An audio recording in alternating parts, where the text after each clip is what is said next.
So this opinion piece is going to go heavily into the story and the gameplay mechanics and the things that happen. So if you don't want to be spoiled, please, this is your first and only spoil warning. I encourage you to go and experience this entire thing for yourself, whether you're playing it or watching it. It's a story that deserves to be seen and to be experienced. A few days ago, I finally finished The Last of Us Part 2. And despite all the controversy surrounding it, I still do believe that it is a masterpiece in modern storytelling and modern video games. So obviously going from one console generation to the next, from the PS3 to the PS4, gives Naughty Dog an opportunity to enhance things and explore things that they weren't able to in the original game. One of my favorite details is actually seeing the interactions between these warring factions, between the wolves, the Seraphites or Scars, and the infected. Being able to influence these two groups to fight each other makes the world feel more cohesive. Because in the first game, you only get these vertical slices of each group. You either run into the Fireflies or the Hunters or the Infected, never really more than one group at the same time, and never really getting to see how those groups would interact, which we did get to see a little bit of right at the end of the DLC. But having that same idea of these interactions between enemy factions was more spread out throughout this game. And it makes sense. It just makes sense in the world that you'll have these fights for control over Seattle between these warring groups. Like, one of my favorite tactics to get around a group would be to lure in a bunch of infected and just start running the other direction or take out whoever's left. Or towards the end of the game, when there's an all-out war between the Seraphites and the wolves, who, depending on who you kill, the battle actually sways in different directions. Slightly, but still, it sways regardless. It makes it feel that what's happening around you and what's happening in the story is bigger than just one character. And I think that's one overarching theme that we get to see throughout this game. And with the new craftable materials and craftable items, it feels like your options open up a lot more in this game. Like, being able to craft a silencer for your semi-auto pistol is a godsend in a game about stealth. Of course, I have to talk about Abby. There's no going around that when it comes to looking at this game as a whole. You get a teaser of playing as her in the introduction, but then she goes silent for a while, since you only get to see the perspective of Ellie for the first half of the game. And Ellie just plays as you would expect her to, after how many years after the first game. She's tempered some of her skills, and she plays differently than Joel. Not having to craft shivs is also a godsend in this game. Well, for half of it. Then we get to Abby. So clearly Abby is actually the epicenter of all the controversy that's surrounding this game, that a lot of people, of course, didn't like Abby. You're kind of supposed to hate her when you start playing the game. She killed your main character from the last game. How are you not going to hate her when you start? But then as you actually get into her story and you see her background and see the story flush out, you start to empathize with her. You start seeing where she's coming from. And you start seeing that maybe Joel wasn't the best person in this world. But I'll get into that later.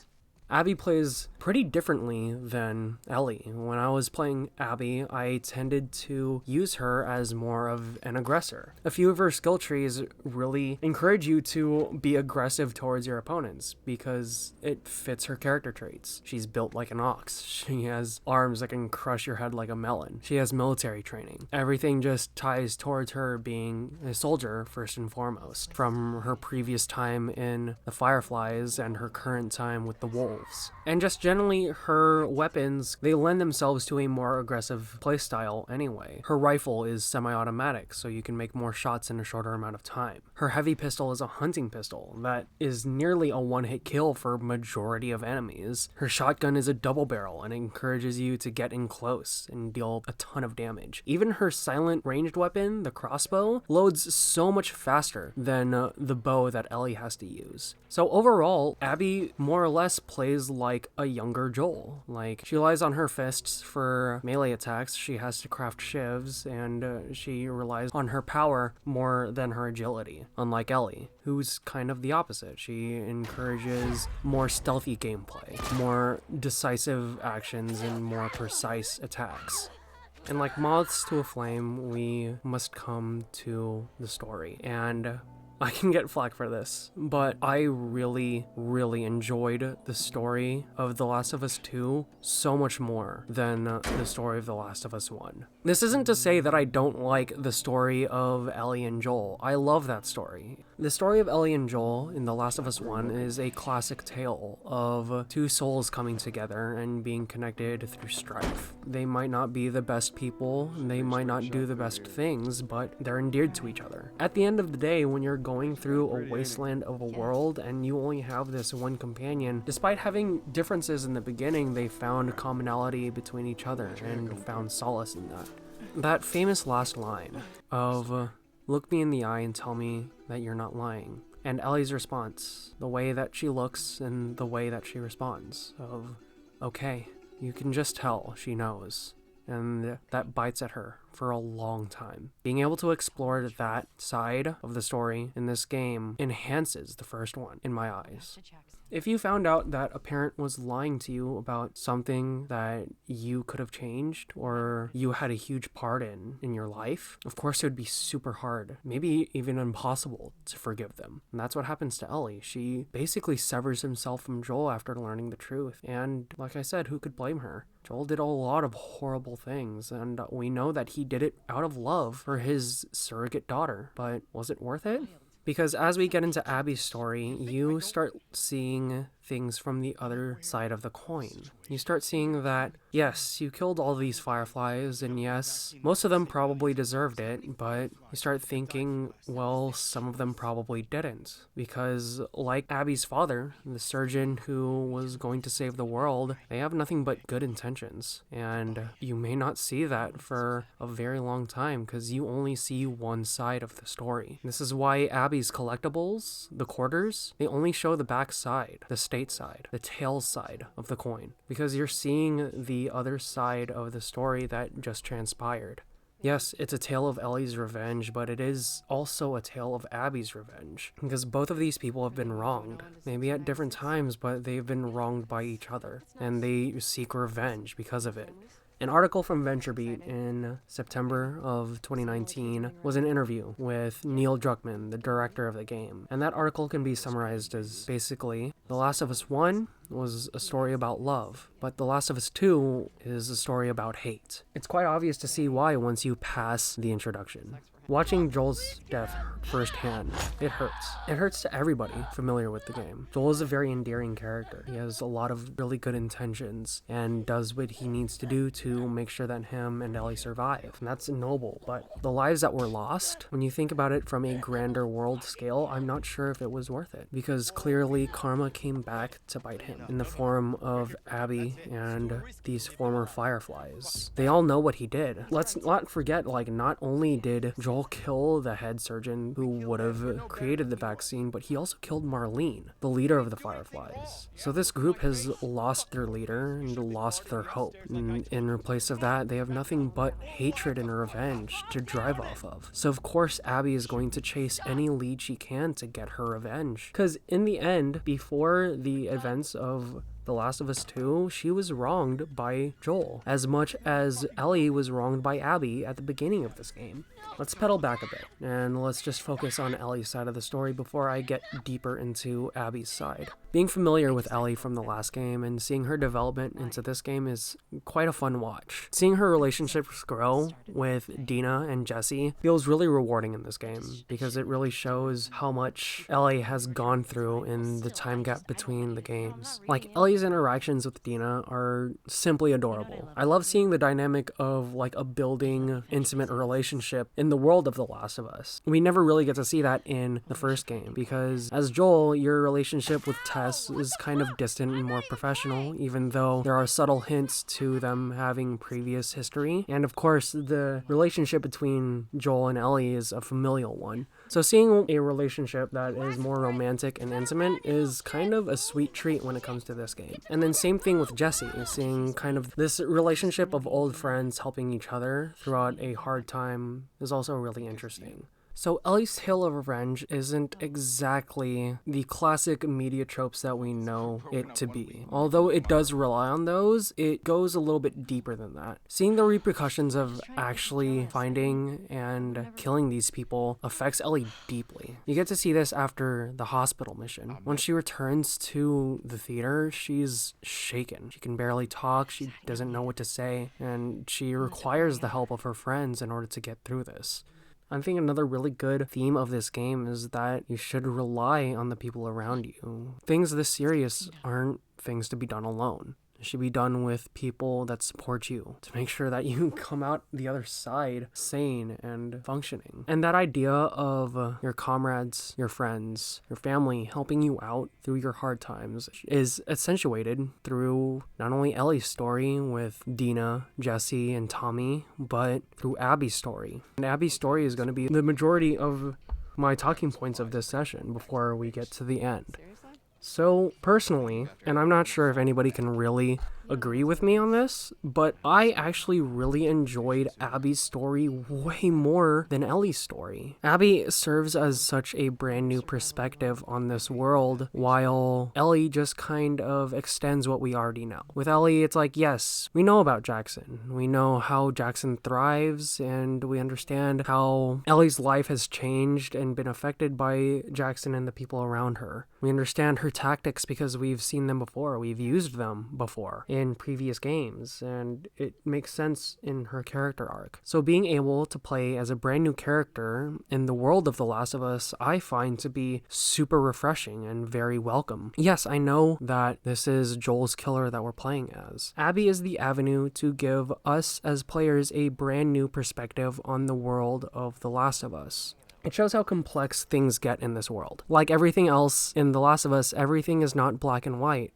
It's just filled with gray. There's so much gray area in this game. There's only glimpses of things that are very right and very wrong. But Abby's perspective just opens that gray up so much more. Before we even start to play as her through combat, you get to see the Wolves' settlement. They've built a thriving town within the stadium. They found out a way to survive, just like Jackson. They found a way to survive. They found a way to make a stable community, and that's what the Wolves have done in Seattle. Is it the best way? No, of course not. They murder and exile people just for disobeying their rules, but when you live in a world of chaos, destruction, and death, you need some kind of semblance of rules and normalcy in order to have a community like the Wolves do. Again, it's super militaristic, and not everybody is going to agree with it, but it's something that they learned how to create and deal with. And even then, Abby doesn't agree with everything that happens. She ends up going AWOL with the Wolves because as you learn, her friendship and previous relationship with Owen means so much more to her than any faction that she has found herself a part of or even leading. It shows that she values her relationships and her friends and her family above everything else. And this is even more evident once you get introduced to Yara and Lev, who also serve as a perspective of the other side of this war between factions.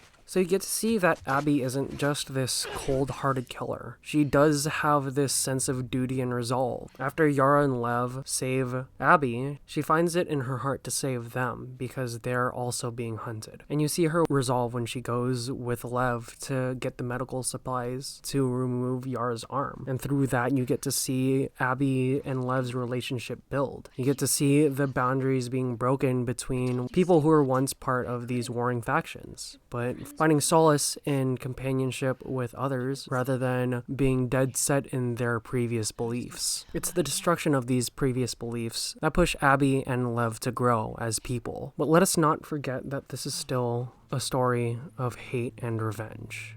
Even though there is this light of Yara and Lev coming into Abby's life, we still get to see the repercussions of what has happened in Jackson. Abby loses one of her friends in front of her eyes by the hands of Tommy, and by the time she comes back from saving Lev, all of her friends are already dead. So of course she has to go after Ellie. There's no question. She's been wronged just like she wronged Ellie. And the culmination of Ellie's actions leads to Abby's boss fight with her. Throughout this fight, I was really thinking, I don't want to do this. By this point in the story, I've already been very connected to both Ellie and Abby, to both of them. And I didn't want either of them to die. I didn't want either of them to lose more than they have to. Abby has already lost all of her friends from her original group and is just now finding solace in Lev, being her only surviving companion at this point. And Ellie almost loses Tommy as well. Tommy survives what happens at the theater. Unfortunately, Jesse does not, and Ellie loses more again. This boss fight is incredibly tense, and I love how they show the progression Ellie has gone through in the gameplay. You don't see her shadow almost at all when she's sneaking around. She uses trap mines like you would in this situation. She switches between her pistol and her shotgun and her bow throughout this fight, like you would do if you were from Ellie's perspective. And when you come out victorious as Abby, I was genuinely anxious. And then when you see Dina burst through the door and start slashing at Abby but ends up losing to her as well, I almost couldn't handle it, because of course it's like by this time I'm connected to Dina as well. Like, I don't want any of these characters to lose, but of course there's that parallel between Ellie killing Mel, who was pregnant, and Abby almost ending Dina because of the same thing. If it wasn't for Lev being Abby's only remaining companion and voice of reason at this point, then Dina wouldn't live either. And that thought, it sucks. It's like, I don't want that to happen, and we're just lucky that it doesn't.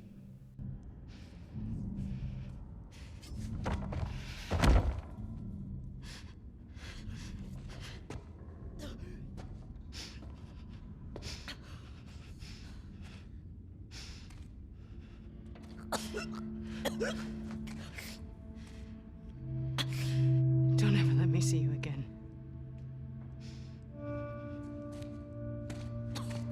Come on.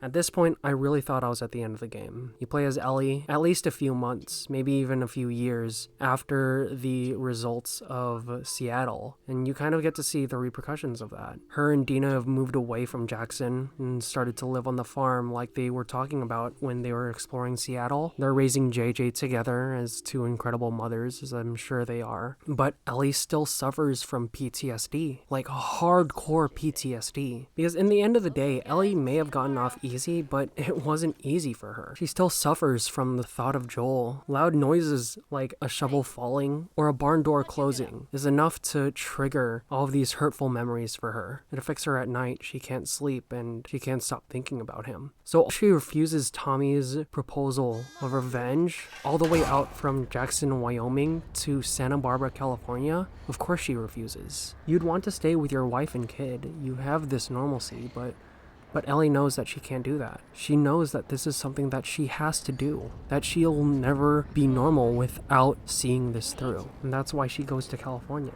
And it makes sense. It sucks, and you wish that she would just stay back and stay with Dina, but it just makes sense. She has to do this. There's no other option for her, because it's either have this information and continue to suffer silently, or go and venture and try to put an end to it, the final nail in the coffin. From here, we switch perspectives once again. How Abby and Lev have been after the events of Seattle. They escaped. They got to Santa Barbara. They find the rumor that they had was a good one, or not exactly. So we get to see the results of hope in this sense. The hopes that Abby and the lead that she follows is actually true. The hope that there's something better for them on the horizon.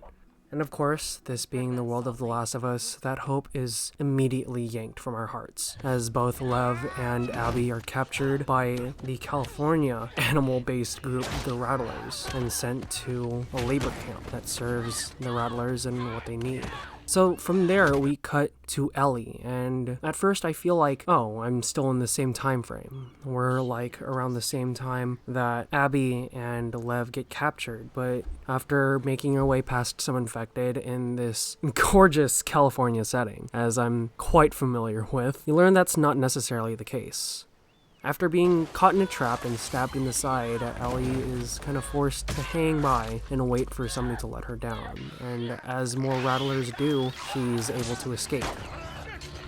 It's really funny at this point. This is a super side note, but throughout the entire game, since you're able to craft these silencers out of like water bottles and whatnot, I was thinking like, man, I can't imagine how invaluable like a military grade silencer would be for any gun in this place would be. And lo and behold, the last weapon that you receive in the game is a silenced submachine gun that has an infinite silencer, and it just felt very rewarding at the end of this game.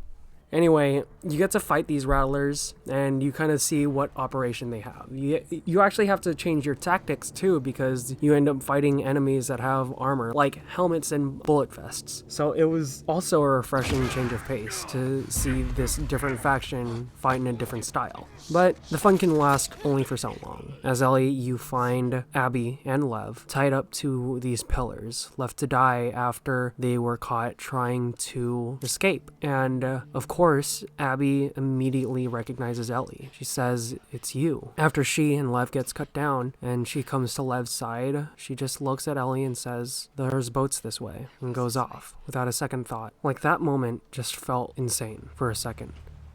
And as both parties make their way to their boats, and of course, Ellie can't let this go. Of course she can't. It's her one and only chance. She traveled across the country in order to get this one chance at tying everything together. So as Ellie throws Abby into the shallow tide and threatens Lev's life, there's no option Abby can take other than fighting Ellie. She'd rather fight to the death and give Lev a chance than lose Lev entirely. To me, that just spoke leagues and bounds about her character, about where Abby has been and what she believes, because in the end, she values the people around her more than herself. And just like the previous fight between Abby and Ellie, except now from Ellie's perspective, I was so scared. I was so nervous. After what both of these women have been through, I didn't want anybody to die. It was almost gut-wrenching. I was attacking as slow as I can. I even consciously took a few hits and a few deaths because I didn't want to see what would happen at the end of this. So, of course, when I am forced as a player to find the end of this story, I was so anxious when Ellie held Abby underwater, that this pillar of hope and almost light in this gray world would have been snuffed out because of revenge, because of hate, was just so daunting to me. But as Ellie does this, and as she's about to complete her story of revenge, she sees Joel. She sees Joel as the last time she was able to see him, and she backs off. I genuinely cried when that happened. Like, it was relief that Abby was going to survive. That was the first time I cried. The second was during the dialogue between Joel and Ellie. The last words they exchanged before going off on patrol the next day and starting the events of this game. That hope of renewal between a relationship that means so much to me and to everybody else that has played The Last of Us 1. It was genuinely moving. And tying everything all back to the beginning, when Ellie picks up her guitar with 2 less fingers and playing the first tune that Joel teaches Ellie, it meant a lot. So this ending is so solemn because, kind of like the rest of this game, we see the price of hate. We saw the outcome of love from the last game. Ellie got to survive, and Joel and Ellie end up living a somewhat happy life in Jackson. But the price of hate took away so much from Ellie. She lost one of her friends. She almost lost her surrogate uncle. She gained this trauma that wouldn't leave her until she forces herself to go across the country on a lead, on a guess that Abby might be there and she might be able to follow that through and maybe enact her final revenge. But even when she does, she loses 2 fingers. And she almost loses her life again, multiple times. I think that's when she realized, that ending moment when she saw Joel, as she almost drowned Abby, that it would just be another cycle. That if she killed Abby, who knows what Lev would have grown up to do. And then even when she returns from this journey, she lost the family that she made.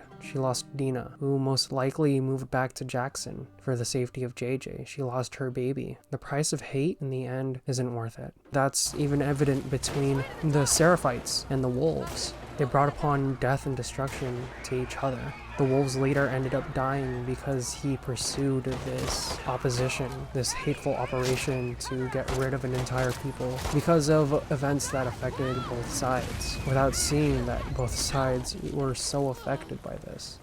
This story of hate just shows that the price of it is not worth it at all.